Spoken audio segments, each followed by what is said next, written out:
Forum emploi sur Graphitech TV avec le projet de centre de formation packaging initié par l'UNIC. J'ai à mes côtés Richard Navès qui est directeur de la formation à l'UNIC.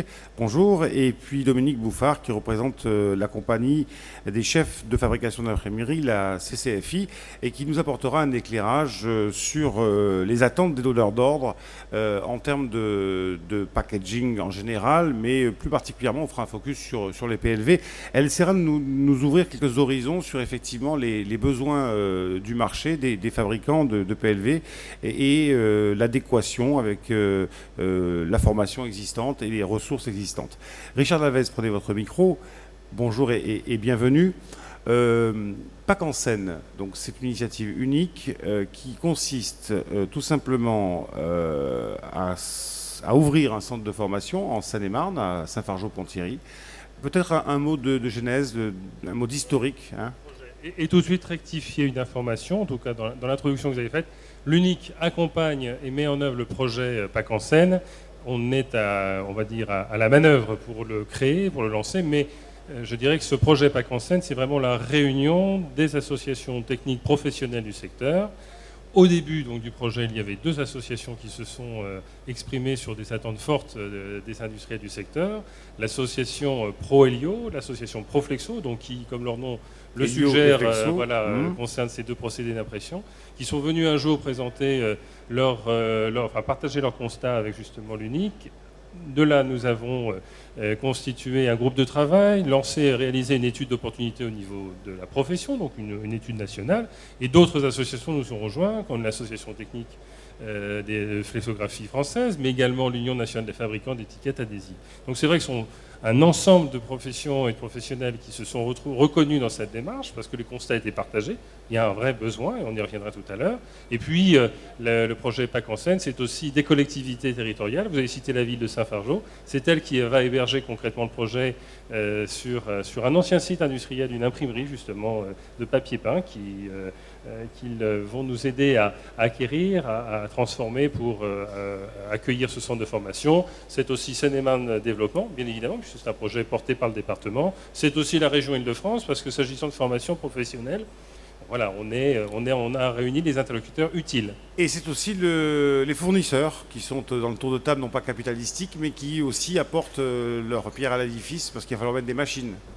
Oui, effectivement. Le projet de centre de formation, il est né du constat que dans les entreprises spécialisées sur l'emballage, spécialisées sur l'étiquette, il n'y avait pas d'offre de formation qui était organisée. Et pour cause, nos centres de formation qui dispensent de la formation continue dans le secteur sont principalement positionnés sur le process offset.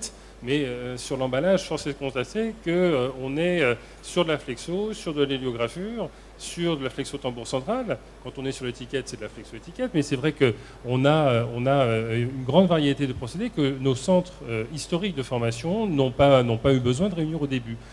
Ce manque d'offres de formation, on se propose de lui donner une réponse au sein de ce centre en réunissant l'ensemble des procédés d'impression. Offset, bien sûr. Ennoblissement, parce qu'il faut transformer bien évidemment le packaging, voilà, on le voit bien, la qualité est là. Et puis, voilà, les procédés flexo, les procédés hélio.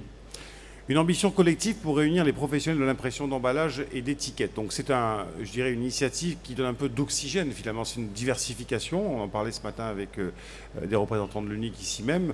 C'est une diversification. Ça correspond, Dominique Bouffard, à un vrai besoin, me disiez-vous, c'est-à-dire que quand on est donneur d'ordre et qu'on recherche des fournisseurs, il y a soit l'offre, mais elle n'est pas complètement mûre, il n'y a pas forcément les bonnes compétences chez les imprimeurs. Voilà, c'est ça le constat. Oui, le constat globalement, parce qu'il est sur toute la chaîne, c'est que, comme le disait Richard, on a des centres de formation qui sont encore restés très focus sur l'offset, avec quelques intégrations au niveau des flux et du pré-presse, un peu de numérique. Mais ça s'arrête là. Donc quand on est donneur d'ordre, on cherche de nouvelles solutions. Tous les imprimeurs, en fait, on sait que ça existe sur le marché, mais soit c'est pas bien vendu, soit c'est pas bien su. Mais moi, mon vrai souci, c'est que globalement, même si j'ai le fournisseur, on se retrouve face à un studio d'exé. Ils savent faire une superbe pub pour Hermès en incorporant des tas de visuels et en faisant croire tout ce que l'on veut. Mais dès qu'ils sont en volume, ils n'ont aucune formation. Et quand je discute avec les responsables des studios d'exé et de gravure, ils me disent que globalement, la formation se fait sur le tas. Donc vous arrivez, coup de chance, vous avez quelqu'un qui a 20 ans d'expérience, et puis ce que l'on appelle un display, une boîte, enfin un box, vous l'avez dans la demi-journée. Et pas de chance, vous êtes avec un jeune apprenti qui n'a même plus la chance d'avoir la main accompagnatrice du maître de stage, on va dire. Et là, vous vivez un grand moment de solitude. Et ça continue comme cela. J'allais dire, alors ça, vous avez l'exé, mais vous l'avez au niveau des créatifs en agence de pub. Ils sont capables de vous faire mettre la tour Eiffel sur la tête en pensant que tout est possible.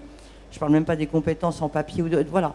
Donc sur un sujet aussi fort, alors ça paraît idiot la PLV parce que les gens ne se rendent pas compte, mais qu'on s'aperçoit, il suffit de lire les revues, les statistiques qui sont faites notamment par LSA, que la décision d'achat se fait au moment impulsion, c'est-à-dire quand la ménagère, quel que soit son âge, pousse son caddie dans les allées. Ou le mari de la ménagère. Hein. Voilà. Et que c'est le waouh, le plateau avec le petit machin qui dépasse, qui clignote, qui fait que, et vous aurez faut faire une super pub avec Eva Longoria ou Federer ou autre à la télé, là, les gens l'oublient. C'est dans le magasin. Donc, il y a une baisse de volume en print, mais c'est toujours énorme. Voilà.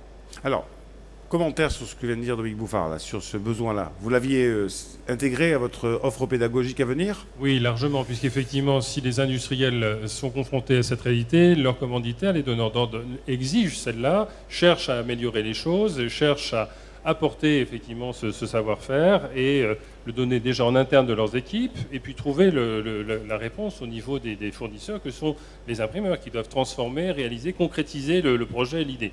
Donc c'est vrai que le centre de formation a cet objectif de réunir en un même lieu l'ensemble des savoir-faire des techniciens, mais aussi les donneurs d'ordre en les impliquant véritablement dans la définition des besoins et en élaborant les programmes de formation qui vont les servir, qui vont anticiper, suivre les innovations, leur permettre de les tester sur les matériels que le centre de formation va pouvoir réunir, puisqu'on aura un parc machine assez conséquent qui permettra d'essayer les choses et donc le traduire au niveau des programmes de formation.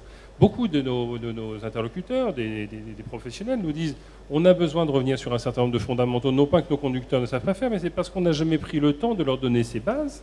Donc de fait, la communication avec leurs clients a du mal à se traduire, et il faut que ces deux univers se parlent entre la démarche technique, la créativité, et puis comment on permet au travers d'un imprimé, au travers de la variété des procédés d'impression qui sont employés, de garantir la restitution de l'image de l'entreprise, qu'on continue de donner, d'exprimer la fraîcheur des produits qui sont justement mis dans les rayons, de telle façon qu'au bout du bout, eh bien, oui, le consommateur choisisse l'imprimé, soit informé sur le contenu de ce qu'il achète et toutes les informations qui lui sont utiles. Alors, venons maintenant sur le projet PAC en scène en particulier, et vous intervenez quand vous le souhaitez, Dominique Bouffard. D'abord, donc, si j'ai bien compris, vous allez accueillir en priorité des salariés, enfin des gens qui sont déjà en emploi et sur lesquels on peut véritablement qu'on peut former et faire monter en compétences. C'est ça l'idée, hein ? Exact. Le projet de PAC en scène, c'est ces trois univers qui vont vivre ensemble. Un centre de formation professionnelle pour les salariés du secteur, mais aussi donc l'ensemble des acteurs de la filière qui sont concernés par l'emballage et l'étiquette, bien évidemment. Un centre de recherche et d'innovation qui va se mettre un petit peu en veille par rapport aux besoins des marketeurs et justement intégrer l'innovation, tenir compte des besoins du marché et les traduire dans une offre de formation. Donc je vous arrête juste là, ça Oui. veut dire vous pourrez recevoir un donneur d'ordre ou une agence de marketing, enfin peu importe, qui viendra et qui vous demandera effectivement de faire un test, de faire des recherches sur tel ou tel... Absolument. L'idée c'est bien celle-là, c'est de recréer effectivement un univers où on puisse non pas se trouver confronté à des difficultés de run de production qu'on a dans les imprimeries où c'est difficile de faire des tests et d'essayer les choses, mais d'avoir un espace de travail, de collaboration qui puisse permettre aux acteurs de... Ça veut dire que confronté à une demande d'un client sur un produit qui nous paraît un peu bizarre à développer industriellement, parce que c'est toujours la même chose, on rentre toujours dans il faut que ce soit industriel, pas cher, de qualité. Enfin bon, la problématique, ça veut dire que je peux très bien arriver avec mon dossier sous le bras et vous dire voilà, je cherche à réaliser pour telle et telle raison parce que j'ai une contrainte sécuritaire, admettons par rapport à un produit dans l'alimentaire, avec du RFID, avec des encres végétales qui ne touchent pas le produit, enfin bon, tout ce que l'on connaît, mais avec un packaging qui ressemble à ce qu'on trouve, admettons, dans la cosmétologie très, très luxueuse et très attractive.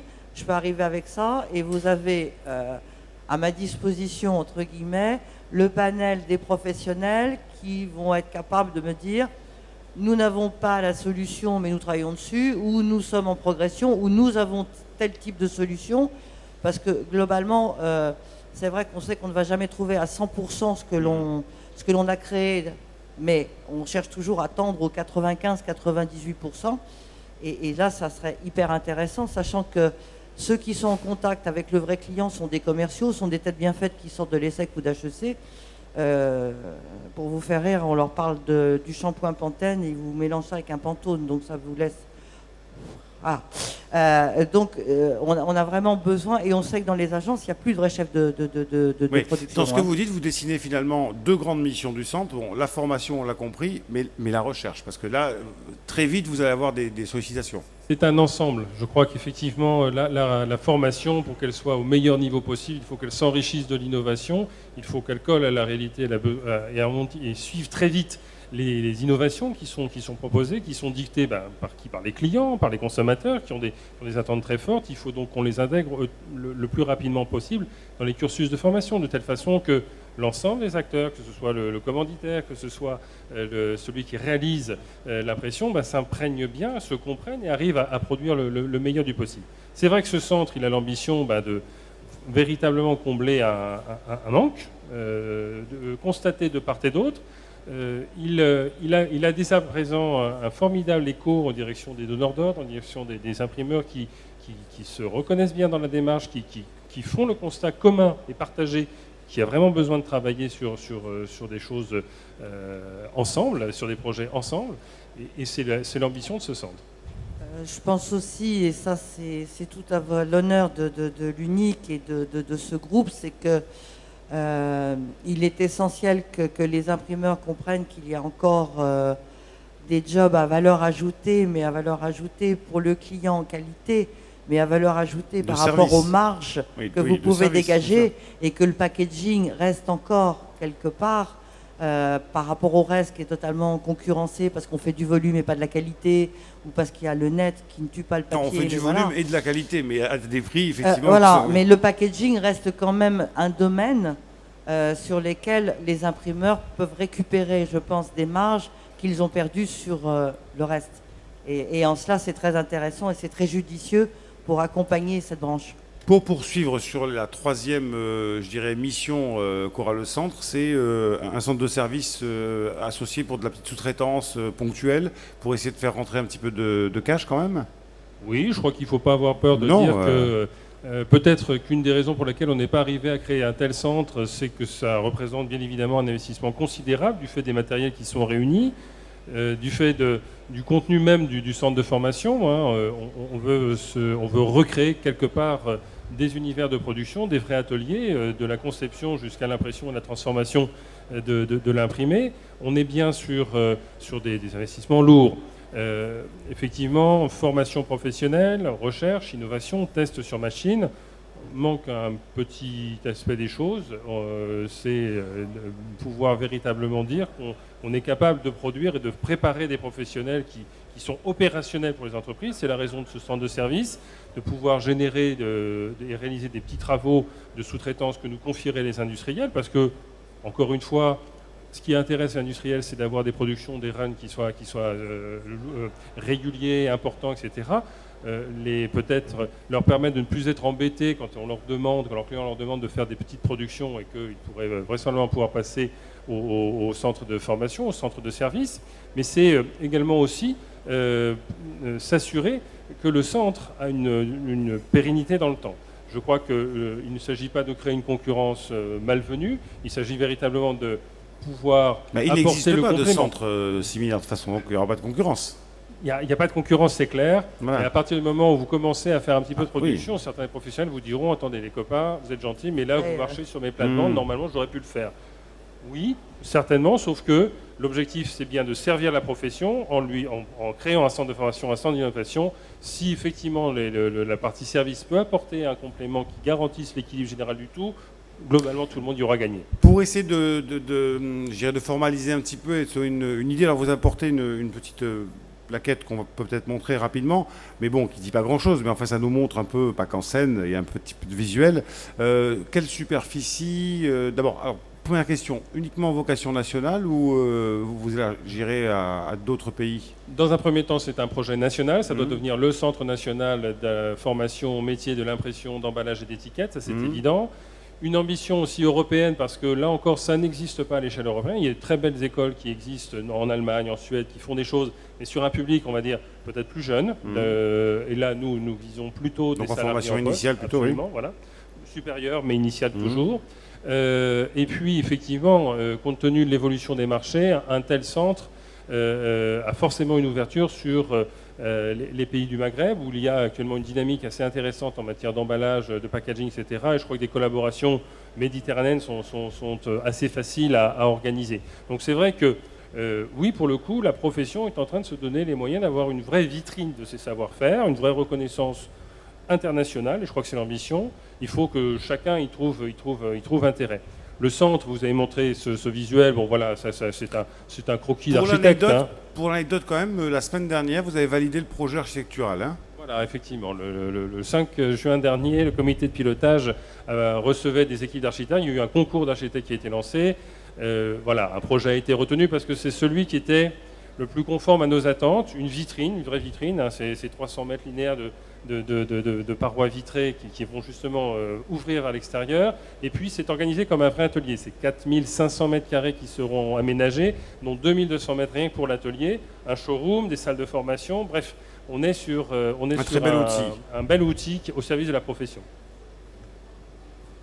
J'ai qu'à applaudir et j'espère que je pourrai faire mon marché, si vous me pardonnez l'expression, mais que je ne serai pas toute seule, très certainement.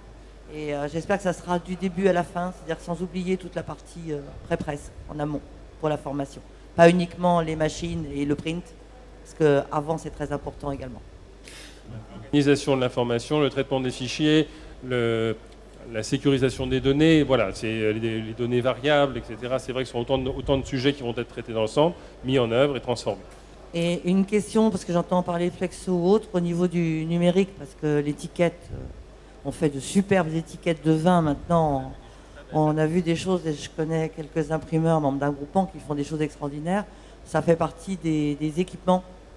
Partie des équipements aujourd'hui. On est encore actuellement en train de réfléchir à la définition de l'appel d'offres qui serait lancé sur ce procédé très particulièrement. Donc de fait, oui, il y a une grande variété de solutions qui sont proposées. Les besoins sur l'étiquette ne sont peut-être pas forcément les mêmes sur d'autres procédés. Donc il faut qu'on trouve le meilleur compromis possible qui permette effectivement d'intéresser les entreprises. J'ai envie de dire que dans tous les cas de figure, si on est assez clair sur les autres procédés, là, on va se réserver au moins 2 espaces pour pouvoir accueillir le numérique qui a bien évidemment toute sa place dans un tel projet. Eh bien, merci d'être venu nous présenter Pâques en scène. Ouverture prévue premier semestre 2015, juin 2015, si tout va bien. Bon, parce tout va bien, le rétro-planning est conçu comme ça. On s'emploie maintenant à il faut des s'y sous, tenir. il faut des partenaires. Il faut des partenaires. Et d'ailleurs, effectivement, maintenant que nous avons la définition précise du contenu du projet, voilà, on va commencer, en plus des collaborations futures, européennes, nationales, etc., à aller voir aussi les industriels, aller voir nos donneurs d'ordre, nos clients, pour les intéresser à l'affaire. Et j'ai envie de croire, vu les contacts qu'on a eus avec certains d'entre eux, que déjà, il y a un vrai intérêt. Peut-être qu'en juin 2015, sur Graphitech 2015, ferons-nous un direct en duplex depuis le centre, s'il est ouvert au moment du salon. Vous voyez que les plannings sont bien faits. C'est raccord, comme on dit. Merci d'avoir participé à cette émission, et puis on se retrouve un peu plus tard sur Graphitech TV.